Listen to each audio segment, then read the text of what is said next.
Hello students. आज हम discuss करने जा रहे हैं एंथ्रोपोलॉजी करंट अफेयर्स।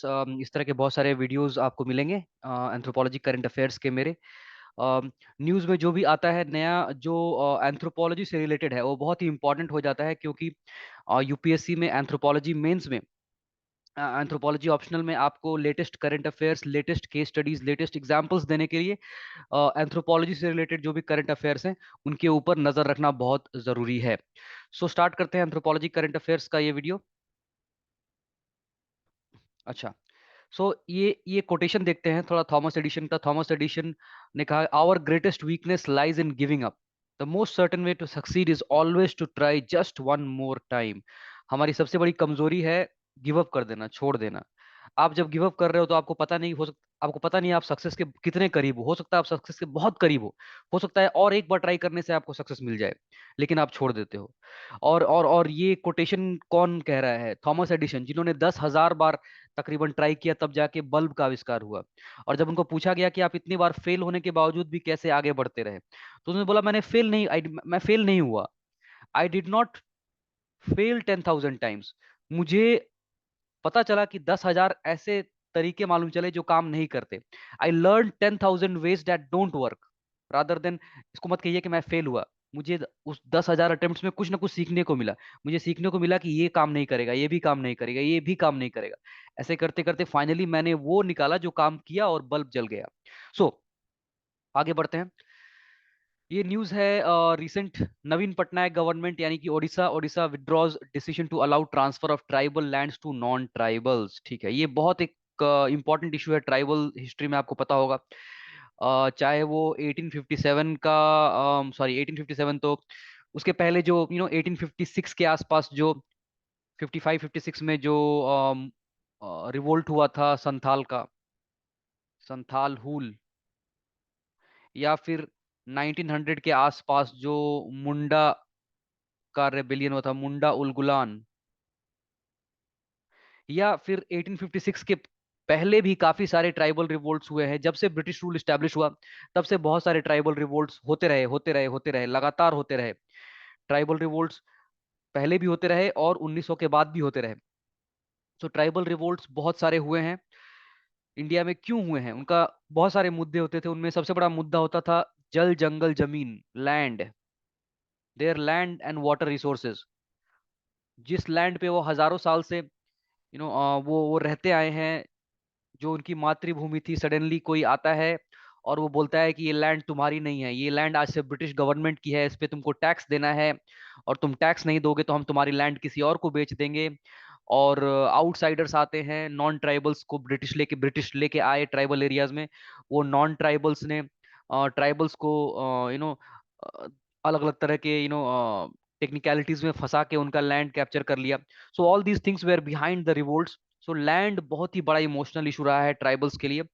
सो इसीलिए हमारे आफ्टर इंडिपेंडेंस इसको काफी इंपॉर्टेंस दिया गया कि ट्राइबल्स का लैंड उनसे नहीं छीना जाना चाहिए। उसका सबसे एक इम्पॉर्टेंट स्टेप ये था कि ट्राइबल्स की लैंड नॉन ट्राइबल्स यूजुअली नहीं खरीद सकते हैं। ठीक है, क्योंकि नॉन ट्राइबल्स कुछ ना कुछ पेपर पे फर्जी साइन करा के, अंगूठा छाप लेके लैंड अपने नाम पे लिखवा सकते हैं। वो कंट्रोल करने के लिए ये इस तरह का लॉ बहुत सारे स्टेट्स में है। स्टेट्स में है क्यों? क्योंकि land is a state subject. आपको पता होगा लैंड एक स्टेट सब्जेक्ट है, सेंट्रल सब्जेक्ट नहीं है। सो ट्राइबल लैंड्स को प्रोटेक्ट करने के लिए लॉ जो बनाते हैं वो स्टेट्स ही बनाते हैं। जिन स्टेट्स में ट्राइबल पॉपुलेशन है वो स्टेट्स लॉ बनाते हैं, सेंटर वो लॉ नहीं बनाता लैंड को लेके, because it's a state subject. ठीक है। सो नवीन पटनायक गवर्नमेंट ने रिसेंटली एक डिसीजन को विथड्रॉ किया, वापस ले लिया। वो डिसीजन क्या था? डिसीजन ये था कि ट्राइबल लैंड को नॉन ट्राइबल्स को ट्रांसफर करने की का एक लॉ बनाया जा रहा था। लॉ बनाया जा रहा था या एक लॉ ऑलरेडी है उसमें अमेंडमेंट किया जा रहा था। ट्राइबल्स का लैंड प्रोटेक्ट करने के लिए एक लॉ है उड़ीसा में, उस लॉ को अमेंड करके ये चेंज लाया जा सकता था, लाया जा रहा था कि ट्राइबल लैंड्स अब इजीली नॉन ट्राइबल्स को ट्रांसफर हो सकेगी। लेकिन इसके प्रति काफी विरोध हुआ और विरोध के बाद गवर्नमेंट ने, उड़ीसा गवर्नमेंट ने ये डिसीजन को वापस ले लिया। देखिए यहाँ पे इंपॉर्टेंट क्या क्या है। ट्राइब्स एडवाइजरी काउंसिल बहुत इंपॉर्टेंट है, ये मैं डिस्कस करूंगा, बताऊंगा क्या है ट्राइब्स एडवाइजरी काउंसिल, बिकॉज ये एंथ्रोपोलॉजी में 10 मार्कर में आ सकता है ट्राइब्स एडवाइजरी काउंसिल। या अगर फिफ्थ शेड्यूल के ऊपर क्वेश्चन आ जाए तो उसमें भी आपको ट्राइब्स एडवाइजरी काउंसिल मेंशन करना पड़ेगा। हम आगे वीडियो में देखेंगे क्या है फिफ्थ शेड्यूल और क्या है tribes advisory council. So news में आगे बढ़ने से पहले देखिए ये कौन से हमारे एंथ्रोपोलॉजी के सिलेबस के कौन से हिस्से से रिलेटेड है। ये एंथ्रोपोलॉजी में पेपर 2 में unit 6.2 problems of tribal communities land alienation. Tribals की जो लैंड उनसे छीन ली जाती है, that is called land alienation, इससे रिलेटेड है। ठीक है। और land alienation is the cause of poverty, indebtedness, जितनी सारी ट्राइबल प्रॉब्लम्स हैं उनके जड़ में, उनके रूट पे है लैंड एलियनेशन।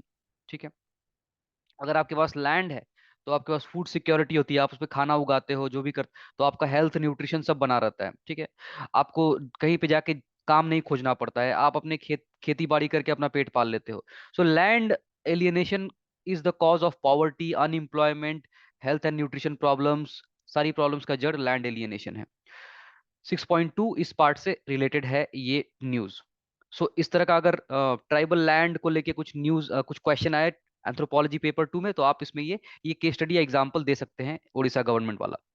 सो कैबिनेट ने एक डिसीजन लिया था पहले कि allowing tribals to transfer their land to non tribals, और ये करने के लिए ताकि ट्राइबल लैंड नॉन ट्राइबल्स को ट्रांसफर की जा सके, उसके लिए उड़ीसा में जो लॉ है, Odisha scheduled areas transfer of immovable property bye scheduled tribes regulation 1956, ये 1956 का लॉ है जो ओडिशा ने बनाया है प्रोटेक्ट करने के लिए ट्राइबल लैंड्स को, ताकि ट्राइबल लैंड्स नॉन ट्राइबल्स के हाथ में ना जाए।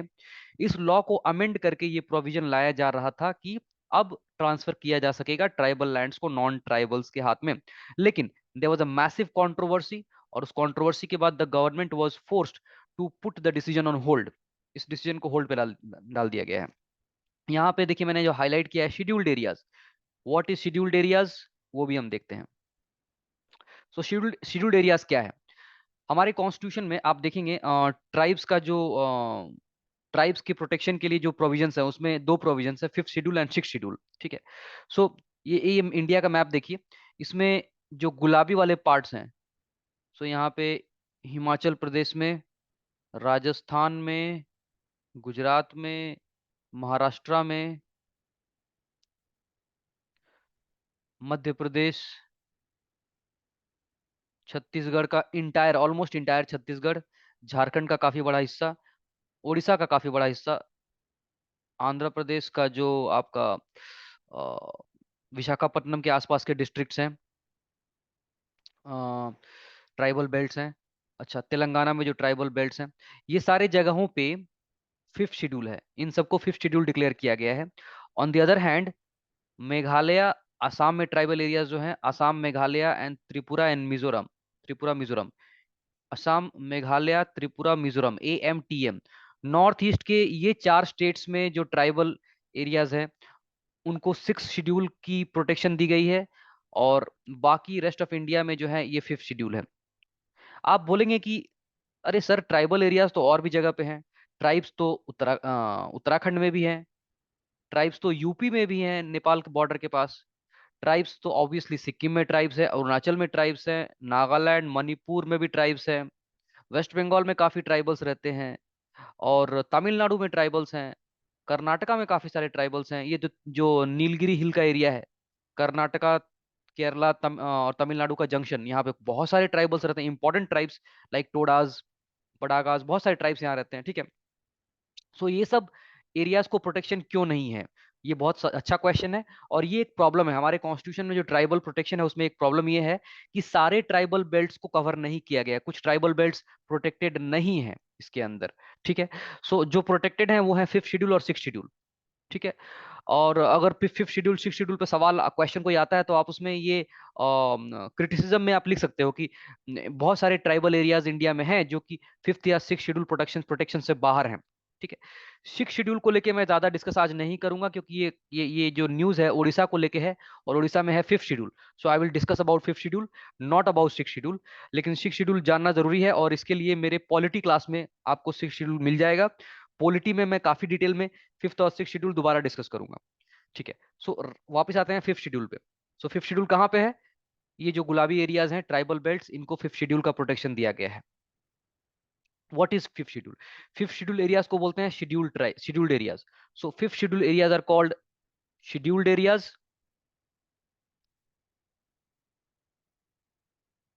Scheduled areas. एंड सिक्स वाले को बोलते हैं ट्राइबल एरियाज. नॉमेनक्लेचर पे उतना मत जाइए, बिकॉज ट्राइबल एरियाज तो इवन जो फिफ्थ शेड्यूल वाले हैं वो भी ट्राइबल एरियाज हैं, बट उनका नॉमेनक्लेचर, उनको कॉन्स्टिट्यूशन में बुलाया गया है फिफ्थ शेड्यूल वाले एरियाज को scheduled areas and six schedule वाले एरियाज को tribal areas. Anyways, coming back to fifth schedule. Fifth schedule areas हमारे देश का 11.3% एरिया कवर करती हैं. ठीक है. इसमें शेड्यूल ट्राइब कम्युनिटीज रहती हैं. वैसे शेड्यूल ट्राइब कम्युनिटीज देश का 8.6% पॉपुलेशन कंप्राइज करती हैं, लेकिन सारी ट्राइबल पॉपुलेशन को ये प्रोटेक्शन मुहैया नहीं है. सिर्फ वही ट्राइबल पॉपुलेशन जो ये 11.3% ऑफ लैंड जो फिफ्थ शेड्यूल एरियाज है वहां पे जो रहती हैं उनको ये फिफ्थ शेड्यूल का प्रोटेक्शन है. फिफ्थ शेड्यूल एरियाज कहाँ पे हैं? भारत के 10 राज्यों में. भारत के 10 राज्यों में है फिफ्थ शेड्यूल एरियाज, जैसा कि हमने मैप में ऑलरेडी देखा. आंध्र प्रदेश, तेलंगाना, उड़ीसा, झारखंड, छत्तीसगढ़, मध्य प्रदेश, राजस्थान, गुजरात, महाराष्ट्र और हिमाचल प्रदेश. ठीक है. और 4 स्टेट्स नॉर्थ ईस्ट में ऐसे हैं जहां पे सिक्स शेड्यूल है, जिसको हम इस वीडियो में डिस्कस नहीं कर रहे हैं. तो फिफ्थ शेड्यूल में होता क्या है? फिफ्थ शेड्यूल में पहले एरियाज को आइडेंटिफाई करके फिफ्थ शेड्यूल में डाला जाता है. सो एरियाज को आइडेंटिफाई करने का कोई क्राइटेरिया है? इज देयर एनी क्राइटेरिया जिससे हम एरियाज को आइडेंटिफाई करेंगे कि हाँ ये जो एरिया है यहाँ के ट्राइबल्स को फिफ्थ शेड्यूल की प्रोटेक्शन की जरूरत है? तो वो आइडेंटिफिकेशन कैसे होता है? वो आइडेंटिफिकेशन क्या कहीं पे क्लियर कट मेंशन है? No, it is not mentioned anywhere. कोई क्लियर कट संविधान में लिखा हुआ क्राइटेरिया नहीं है, बट नॉर्मली ये क्राइटेरिया फॉलो होता है. क्या क्राइटेरिया है? Significant tribal population. तो कोई एक जगह है जहां पे जा- आबादी ज्यादातर ट्राइबल है, ज्यादातर लोग ट्राइबल हैं, उसमें नॉन ट्राइबल्स भी हैं बट ज्यादातर लोग ट्राइबल हैं. कॉम्पैक्टनेस, ये बहुत इंपॉर्टेंट है, बताऊंगा मैं. Compactness, reasonable size, viability as an administrative entity and economic backwardness. So आप दो पॉइंट पहले समझ लीजिए. वहां पे पॉपुलेशन सिग्निफिकेंटली ज्यादातर लोग ट्राइबल होने चाहिए और आसपास के एरिया की तुलना में इकोनॉमिकली बैकवर्ड होने चाहिए. अब कॉम्पैक्टनेस क्या है? सो मान लीजिए ये एक एरिया है, यहाँ पे ट्राइबल्स स्प्रेड है, कुछ यहाँ पे हैं, कुछ यहाँ पे हैं, कुछ यहाँ पे हैं. ट्राइबल स्कैटर्ड हैं. ट्राइबल्स अगर स्कैटर्ड हैं तो अगर मैं इस एरिया को फिफ्थ शेड्यूल में डालूंगा तो एंड ऑफ द डे क्या होगा कि ट्राइबल लोग तो हमने लिए, बट उसमें ज्यादातर काफी सारा नॉन ट्राइबल लोग भी आ गए इसके अंदर. ये हमने ऐसा एक एरिया सेलेक्ट कर लिया जहां पे काफी सारे नॉन ट्राइबल्स भी है. क्यों? क्योंकि नॉन ट्राइबल्स भी थे उसके अंदर, ट्राइबल्स इधर उधर मतलब पूरे छितरे हुए हैं, बिखरे हुए हैं. ट्राइबल्स एक जगह पे कॉन्सेंट्रेटेड नहीं है, not concentrated but rather scattered in the entire district. तो ऐसे डिस्ट्रिक्ट को फिफ्थ शेड्यूल का अगर उपाधि देंगे तो उसमें बहुत सारे नॉन ट्राइबल्स लोग भी आ जाएंगे. तो हमें ऐसा एरिया चाहिए जो कॉम्पैक्ट हो. मतलब सपोज ये डिस्ट्रिक्ट है, उसमें ट्राइबल स्कैटर्ड हैं, लेकिन ये एक जगह है जहां पे ट्राइबल्स ज्यादा है. इस जगह पे ट्राइबल्स ज्यादा है और बाकी जगह पे ट्राइबल्स थोड़े कम कम है. तो हम बोलेंगे ठीक है पूरे डिस्ट्रिक्ट में ट्राइबल्स तो हैं, लेकिन कम से कम ये एरिया थोड़ा कॉम्पैक्ट दिख रहा है. इस एरिया में अगर हम इसको फिफ्थ शेड्यूल में डालेंगे तो हम यहाँ पे मेजोरिटी ट्राइबल लोग ही पाएंगे, नॉन ट्राइबल लोग कम ही होंगे. एक कॉम्पैक्ट एरिया है, तो इसको हम एज अ फिफ्थ शेड्यूल, पूरे डिस्ट्रिक्ट को नहीं बट इस एरिया को, इस पार्ट को हम फिफ्थ शेड्यूल में डाल देंगे. साइज रीजनेबल होना चाहिए. साइज अगर बहुत ही छोटा है, मान लीजिए 2 स्क्वायर किलोमीटर का कोई एरिया है, तो उसको एक फिफ्थ शेड्यूल बना के क्या फायदा? एरिया थोड़ा बड़ा होना चाहिए जहां पे एडमिनिस्ट्रेशन प्रॉपरली एडमिनिस्टर कर सके. एक बहुत छोटा वायबल साइज अगर नहीं होगा तो डिफिकल्टी होगी. And it should be viable as an administrative entity. So एक ही मतलब है जो मैंने बताया कि साइज अच्छा खासा होना चाहिए, कॉम्पैक्ट होना चाहिए, वहां पे ज्यादातर लोग नॉन ट्राइबल कॉन्सेंट्रेटेड होने चाहिए, और वो साइज इतना बड़ा होना चाहिए कि एज एन एडमिनिस्ट्रेटिव एंटिटी मैं उसको एक एडमिनिस्ट्रेटिव यूनिट के हिसाब से ट्रीट कर पाऊँ. अगर बहुत छोटा हुआ तो मैं उसके लिए क्या एडमिनिस्ट्रेटर लगाऊं वहां पे? एक डिस्ट्रिक्ट मजिस्ट्रेट या एक कोई कोई कोई बड़ा ऑफिशियल एक छोटे से 2 स्क्वायर किलोमीटर एरिया के लिए ठीक नहीं रहेगा. सो एरिया का साइज भी होना चाहिए बड़ा, और it should be viable as an administrative entity, तभी हम उसको फिफ्थ शेड्यूल में डालते हैं. तो ये सारे क्राइटेरियाज हैं. तो ये फिफ्थ शेड्यूल सिक्स शेड्यूल आता कहाँ से है? आता है संविधान से. संविधान में आर्टिकल 244 में ही बात की गई है. 244 का क्लॉज 1 बोलता है अबाउट फिफ्थ शेड्यूल, एंड 244 का क्लॉज 2 बात करता है अबाउट सिक्स शेड्यूल। ठीक है, तो फाइन। उसके बाद ये इंपॉर्टेंट, ट्राइब्स एडवाइजरी काउंसिल। तो फिफ्थ शेड्यूल में ऐसा क्या है, ऐसा स्पेशल क्या है फिफ्थ शेड्यूल में कि ट्राइबल एरियाज को फिफ्थ शेड्यूल में डालने से उनका फायदा होगा? देखिए, बहुत ऑनेस्टली अगर मैं बताऊंगा तो फिफ्थ शेड्यूल का प्रोटेक्शन कोई खास प्रोटेक्शन नहीं है। यस, मैं ये बोल रहा हूं। आप आंसर में आप लिखेंगे तो आपको याद होना चाहिए, आपको समझ में आना चाहिए कि दो तरह के प्रोटेक्शन है, fifth schedule and six schedule. मैं सिक्स शेड्यूल को आज डिस्कस नहीं कर रहा हूं, लेकिन सिक्स शेड्यूल का प्रोटेक्शन कहीं ज्यादा बेहतर है। जिन एरियाज को सिक्स शेड्यूल में प्रोटेक्शन मिला है वो कहीं ज्यादा अच्छा कर रहे हैं, और उनको काफी ट्राइब्स को काफी ऑटोनॉमी है। एज अ रिजल्ट आपको पता होगा कि अभी रिसेंटली न्यूज में आ रहा है कि लद्दाख के जो लोग हैं, आफ्टर लद्दाख को जब यूनियन टेरिटरी बना दिया गया, तो लद्दाख के लोग डिमांड कर रहे हैं कि हमको प्रोटेक्शन चाहिए, ट्राइबल प्रोटेक्शन। किस तरह की? Sixth schedule. ये बोल रहे हैं हमको फिफ्थ शेड्यूल तो आप मत ही दो, हमको सिक्स शेड्यूल का प्रोटेक्शन चाहिए। They are demanding six schedule. क्यों? क्योंकि सिक्स शेड्यूल में एक्चुअली ट्राइबल एरियाज काफी ऑटोनोमस होकर काफी इंडिपेंडेंटली अपने आप को एडमिनिस्टर कर पाते हैं, ट्राइबल बेनिफिट्स के लिए अच्छे से काम कर पाते हैं। लेकिन फिफ्थ शेड्यूल में उतनी कोई खास प्रोटेक्शन नहीं है, ये इसका मेन क्रिटिसिज्म है कि वहां पे क्या प्रोविजन है। प्रोविजन ये है कि वहां पे एक बॉडी होगी जिसका नाम होगा tribes advisory council. Tribes advisory council ये एक बॉडी होगी, एक काउंसिल, उसमें ज्यादातर लोग शेड्यूल ट्राइब्स होंगे। So there is a body जिसमें नॉन ट्राइबल्स भी होंगे, बट ज्यादातर एटलीस्ट 20 लोग उसमें शेड्यूल ट्राइब्स होंगे। और ये काउंसिल जो है वो एडवाइस करता है किसको? गवर्नर को। गवर्नर को एडवाइस करेगा on welfare of STs, schedule tribes के वेलफेयर पे, कैसे वेलफेयर किया जा सकता है, क्या कदम उठाए जा सकते हैं, उस पे गवर्नर को एडवाइस करेगा ट्राइब्स एडवाइजरी काउंसिल। लेकिन अनफॉर्चुनेटली बात यह है कि ट्राइब्स एडवाइजरी काउंसिल सिर्फ एक एडवाइजरी बॉडी है, और गवर्नर उसकी बात माने या ना माने उनके ऊपर है। ये सिर्फ एडवाइजरी है, इनका एडवाइस बाइंडिंग नहीं है गवर्नर के ऊपर। सो प्रोसीजर क्या है? प्रेसिडेंट जो एरिया क्राइटेरिया को मीट करता है उसको नोटिफाई कर देते हैं कि आज से ये एरिया हो गया फिफ्थ शेड्यूल एरिया। वहां पे स्टेट गवर्नमेंट, जब प्रेसिडेंट नोटिफाई करने के बाद राज्य सरकार, स्टेट गवर्नमेंट वहां पे स्टैब्लिश करती है tribes advisory council. State government वहां पे एक बॉडी बनाती है ट्राइब्स एडवाइजरी काउंसिल। ये ट्राइब्स एडवाइजरी काउंसिल गवर्नर को रिकमेंड करते हैं कि ट्राइबल वेलफेयर कैसे किया जा सकता है। इनके रिकमेंडेशन के बेसिस पे गवर्नर हर साल प्रेसिडेंट को रिपोर्ट करते हैं कि वहां पे ट्राइबल एडमिनिस्ट्रेशन कैसा चल रहा है। गवर्नर का काम है हर साल प्रेसिडेंट को इन्फॉर्म करते रहना, हर साल प्रेसिडेंट को अपडेट करते रहना कि फिफ्थ शेड्यूल एरियाज में एडमिनिस्ट्रेशन ठीक ठाक चल रहा है कि नहीं। So this is the fifth schedule का discussion, and this was the current affairs that was related to Odisha में जो न्यूज़ है इसके ऊपर। सो ये कहाँ पे लगेगा? ये हमारा पेपर 2 में, यूनिट 6.2 में, लैंड एलियनेशन यूनिट के अंदर ये लगेगा। ठीक है, thank you guys, thank you for watching, bye bye.